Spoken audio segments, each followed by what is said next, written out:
আসসালামু আলাইকুম ভিউয়ার্স, দেশ এবং দেশের বাহিরে যে যেখান থেকে আমার ভিডিও দেখছেন আশা করি সবাই ভালো আছেন।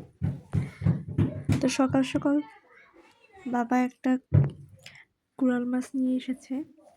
গতকাল তার নাতি রাতে মাছ করছিল। আসলে আমরা ঢেলা মাছ রান্না করেছিলাম আর ওর জন্য মুরগির মাংস। তো আমাদের মাছ দেখে অনেক কান্নাকাটি করছিল। তো সকাল সকাল বাবা গিয়ে এই কোরাল মাছটা এনেছে। এখানে প্রায় 1.5 কেজির উপরে ছিল মাছটা। তো আম্মা কেটে এই তো রান্না বসিয়ে দিল। এখানে মাছটা আগে ভেজে নিচ্ছে। গ্রামের চুলো কড়াই এগুলোর দিকে সবাই একটু স্কিপ করবেন, কারণ মাটির চুলায় রান্না করলেই পাতিল এরকম কালো হয়ে যায়। এই তো আজকে আর ছেলের জন্য আলাদা রান্না করব না, ভাবছি ঝাল কম দিয়ে তারপরে একসাথে রান্না করব। আর আগে মাছগুলো ভেজে নিচ্ছে।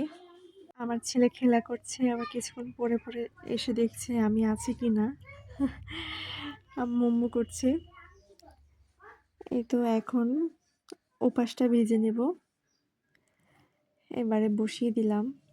যে কড়াইতে মাছ মেখেছিলাম ওটাতেই দিয়ে দিলাম। এখানে আমি 4-5টার মতো পেঁয়াজ কেটে নিয়েছি। আমাদের বাড়িতে আবার মাছে বেশি আদা রসুন দিয়ে খায় না, আব্বু পছন্দ করে না। তো আজকে আমি শুধু রসুন দিয়ে রান্না করব, কারণ আদাটা তারা মাছের সাথে পছন্দ করে না। আমি ঢাকায় বসে সব মাছে আদা রসুন দিয়ে খেতে খেতে আমার অভ্যাস হয়ে গেছে। আমি এখন ওটা ছাড়া খেতে পারি না। যাই হোক, এখানে আমি 1 চামচের মতো রসুন বাটা দিয়ে দিলাম। এখন দিয়ে দেব 2টি টমেটো কুচি। যদি এগুলো বাজার থেকে কিনে আনা সবই, কারণ এবারে আমাদের টমেটো গাছ সবেমাত্র লাগিয়েছে, ফুল ফল কিছুই ধরেনি। আমার মায়ের ছোট্ট একটি বাগান আছে উঠানের পাশে, দেখাবো আপনাদের। সেখানে অনেক শাকসবজি আছে, পালং শাক, মূলা শাক, লাল শাক, তারপরে গিয়ে পুঁই শাক, আঙ্গুর ফল গাছও আছে, যদিও ফল ধরেনি, সবেদা গাছ। তো এখানে কষানো হলে আমি 2টো আলু দিয়ে দিয়েছি, ওটা কষানো হোক, তারপরে মাছগুলো দিয়ে দেব। এই যে দেখেন, আব্বু আবার সকাল সকাল অনেকগুলো শাক কেটে নিয়ে এসেছে। কিছু রান্না করব, আবার কিছুটা দিয়ে দিবে। এই যে পুঁই শাক দেখেন, তাজা তাজা পুঁই শাক। আমি তো এখান থেকে তুলে তুলে আমার মেয়ের জন্য খিচুড়ি রান্না করি। এখানে পালং শাক ছোট ছোট আছে। এই যে মূলাটা অনেক বেশ বড় হয়েছে। এখানে আছে সবেদা গাছ।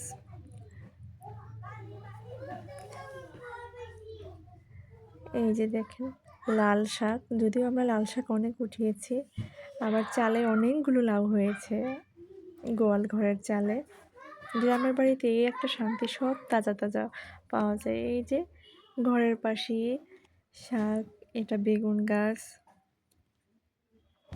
গাছটা অনেক লম্বা, যদিও ফল ধরেনি। আমি ছোট একটা বড়ই গাছও লাগিয়ে দিয়েছি। এই যে আমাদের সেই কাঙ্ক্ষিত আঙুর ফল গাছ, যদিও ফল ধরেনি, মনে হয় সামনের বছর ধরবে বা এবছরই ধরতে পারে।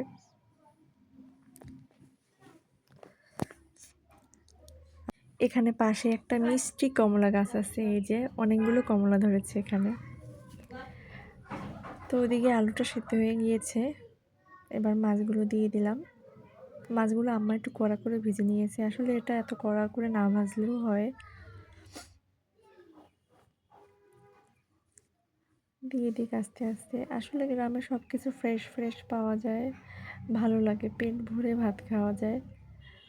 আমরা তো শহরে সব চাষের জিনিস, যদি 2-1টা টুকটাক নদী পাই তাও তেমন খাওয়া হয় না, মুরগিটাই বেশি খাওয়া হয়। তো এবার ভাবছি বাড়িতে আসবো, মাছ যত প্রকার মাছ আছে জানি একটা মিস না হয়। এই যে এবারে সবগুলো দিয়ে কিছুক্ষণ ঢাকা দিয়ে 5-10 মিনিট পরেই আমি উঠিয়ে নেব ধনেপাতা দিয়ে। এবার ঢাকা দিয়ে দেব।